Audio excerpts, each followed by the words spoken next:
పశ్చిమ గోదావరి జిల్లా భీమవరంలో ఎమ్మెల్యే పులుపర్తి రామాంజనేయులు పర్యటించారు. 23, 25, 29 వార్డుల్లో 2,50,00,000తో నిర్మిస్తున్న సీసీ రోడ్లు, డ్రైన్లను పరిశీలించారు. రోడ్లు, డ్రైన్ల నిర్మాణ పనులు జరుగుతున్నప్పుడు అధికారులకు ప్రజలు సహకరించాలని కోరారు.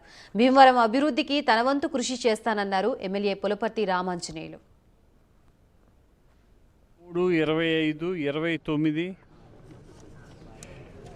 వార్డుల్లో రోడ్లు, డ్రైన్లు శాంక్షన్ అయినాయి.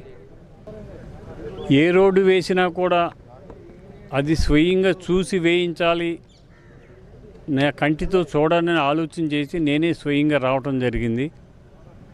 కమిషనర్ గారిని తీసుకుని స్వయంగా వచ్చి 29వ వార్డులో గాంధీనగర్ ఏరియాలో 5 రోడ్లు, 5 రోడ్లు కూడా అవి చిన్న చిన్న రోడ్లు, వెడల్పు లేవు. అయినా కూడా వాళ్ళు ఇబ్బంది పెడుతున్నారని ఆలోచన చేసి 5 రోడ్లు కూడా సిమెంట్ రోడ్లు శాంక్షన్ చేసాం. 5 రోడ్లకి 8,60,000 ఒక రోడ్డు, 28 లక్షలు ఒక రోడ్డు, 13,30,000 ఒక రోడ్డు, 24,70,000 ఒక రోడ్డు శాంక్షన్ చేసాం. అలాగే రామలక్ష్మి నగర్, ఇది మన భీమవరపట్నాల్లో కాలనీల్లో ఇది ఒక మంచి కాలనీ.